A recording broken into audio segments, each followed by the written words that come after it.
Isinagawa ang isang makabuluhang ceremonial presentation ng mga bagong kagamitan sa Police Regional Office 7 bilang bahagi ng patuloy na pagpapalakas ng kapasidad at kahandaan ng kapulisan sa rehiyon.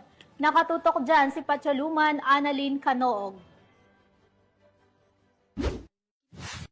Matagumpay na isinagawa ng Police Regional Office 7 sa pamumuno ni Police Brigadier General Rodrigo A. Maranan, Regional Director, ang isang ceremonial presentation ng mga bagong kagamitan na binili, idonate o pinahiram para sa pagpapalakas ng kakayahan ng kapulisan sa Central Visayas nitong ika-1 ng Hulyo sa taong kasalukuyan sa Camp Serios Menya Senior, Cebu City. Ang aktibidad ay simbolo ng pinagsanib na suporta mula kay Chief PNP Police General Nicolas Torre III, mga local government units at mga pribadong sektor na layunin paigtingin ng operational readiness, internal security operations at ICT modernization ng Pro-7. Sa ilalim ng PNP Capability Enhancement Program at Regional Procurement, ipinagkaloob sa Pro-7 ang 222 na desktop na computers, 8 office tablets, 225 waistcoat vest, 7 Akela 150cc motorcycles, at 82 one prime handheld radios. Bukod pa rito, ipinakita rin ang kagamitan mula sa donasyon o pagpapahiram ng LGUs at pribadong sektor,